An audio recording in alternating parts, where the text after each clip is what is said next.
भव्य बंधुओं, हम मंदिर जाते हैं, मंदिर आते हैं और समझ लेते हैं कि मूर्ति भगवान की है और भगवान के सामने भाव विवल हो जाते हैं और भगवान को हम दोस्त समझ लेते हैं। भगवान को दोस्त समझकर भगवान की भक्ति करते समय करते हैं, ऐसे हाथ नचाते हैं माने भगवान को हम चिढ़ा रहे हैं।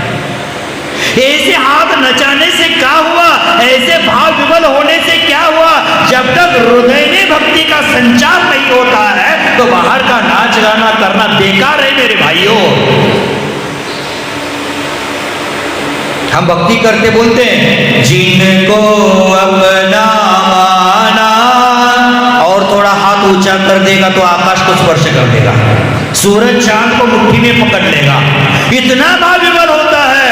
जिनको अपना माना उनसे दुख पाया, इतना फैला देता है जितना परिंदा भी पंख नहीं फैलाता, इतना फैला देता है। अथवा किसी के बगल में मुंह में थप्पड़ भी लग सकता है, इतना फैला देता है। क्या पूजा का औचित्य है यह पता नहीं है, मात्र भाव विवल हो गया है। ऐसी पूजा में भाव विवल हो जाने से क्या फायदा है? हम परमात्मा के मंदिर में आकर या भाव विवल हो जाते हैं, इतना हाथ फैला देते हैं और वही दुकान में जाकर रोज की मिलावट कर देते हैं। यहां भाव विवल हुआ था, उतना भाव विवल दुकान में बैठकर हो जाता तो वही भी हमारा भगवान हमें मिल जाता।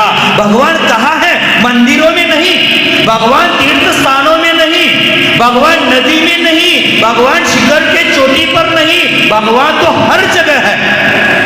भगवान का वास हर कंकड़ में है, हर कंकड़ में शंकर बनने की योग्यता है, हर जगह भगवान है। लेकिन भगवान की खोज हम मंदिरों में करते हैं और दुकान में भूल जाते हैं।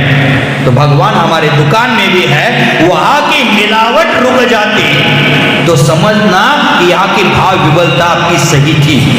यहाँ मंदिरों में भाव विवल हो जाता है और दफ्तर में जाकर के, ऑफिस में जाकर के रिश्वतखोरी करता है।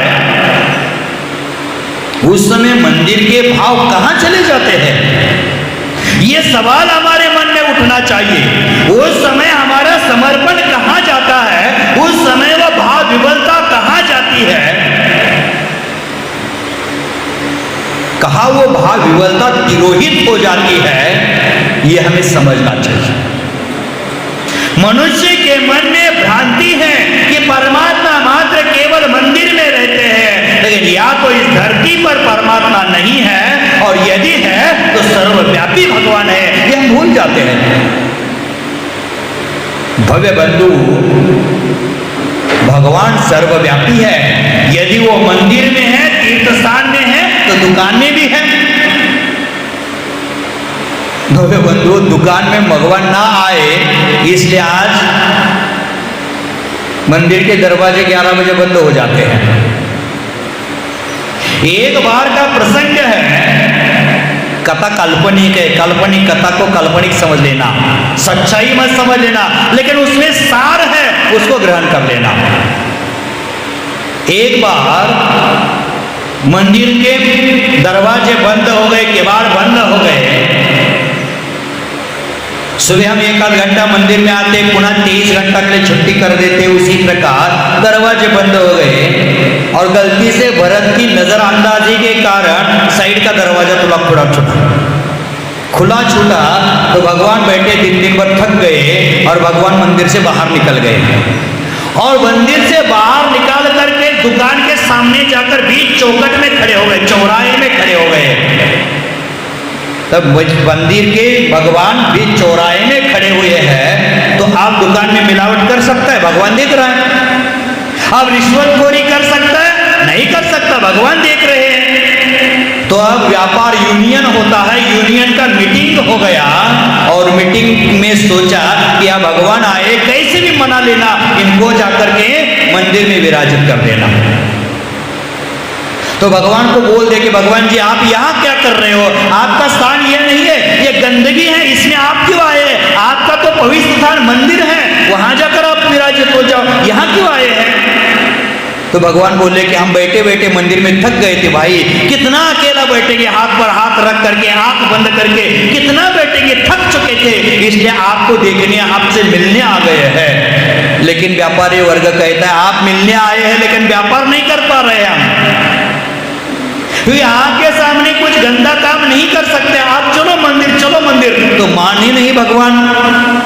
तो सबने अपनी ताकत का प्रयोग कर दिया और भगवान को उठाकर मंदिर में रख दिया और मंदिर को इतने बड़े ताले लगा दिए और भरत को वार्निंग दी, भरत 11 बजे के बाद पुनः अगर दरवाजा खुला छूटा तो तेरा पता गिरडी में है, समझ लेना। तब से भगवान के मंदिर में ताले पड़ गए हैं, क्योंकि हमने मात्र भगवान को मंदिर में समझ लिया है कि मंदिर में भगवान नहीं, भगवान तो सर्वव्यापी है। भगवान 3 लोक के सारे चराचर के वस्तुओं को भूत भविष्य वर्तमान काल के साथ युगपत जानते हैं। इसका मतलब हम यहाँ भाग्यवान हो रहे हैं और मंदिर घर में जाकर, दुकान में जाकर मिलावट कर रहे हैं, वो भी भगवान देख रहे हैं। भगवान तो ज्ञाता दृष्टा है, भगवान तो सभी को देखते हैं, खुद से और खुदा से कुछ भी छुपता नहीं है भाइयों, भगवान तो आपको देख ही रहे हैं। तो कहते हैं कि भगवान तो सर्वव्यापी है। हम लोगों के आंखों में धूल झोंक सकते हैं, लेकिन जो त्रिलोक के ज्ञाता है, त्रिलोक दृष्टा है, इनकी आंखों में धूल नहीं झोंक सकते हैं। उनकी आंखों से हम कैसे छुप पाएंगे? वो तो रोम रोम को देखते हैं, डाल डाल को, पात पात को, रोम रोम को देख रहे हैं। उनसे बचना बहुत मुश्किल है भाइयों। तो अपने जीवन में हम जो कोलू के बैल की तरह वर्तुलाकार यात्रा कर लेते हैं, अपने चित्त की अवस्था पर हमारा ध्यान नहीं जाता है, जो सबको देखने वाला है उस सत्य के सम्यक दृष्टा पर हमारा ध्यान केंद्रित नहीं होता है। आदमी केवल बाहर बाहर का दिखावा धर्म करता है, बाहर बाहर ईमानदार और बाहर बाहर प्रामाणिक हो जाता है, प्रामाणिक कहलाता है, 2-4 अध्यात्म की सीढ़ियां चढ़ देता है, लेकिन अंतर मन के विषय विकार को, ग्राम कोदाली कषायों को, ममकारों को, अहंकारों को वैसे के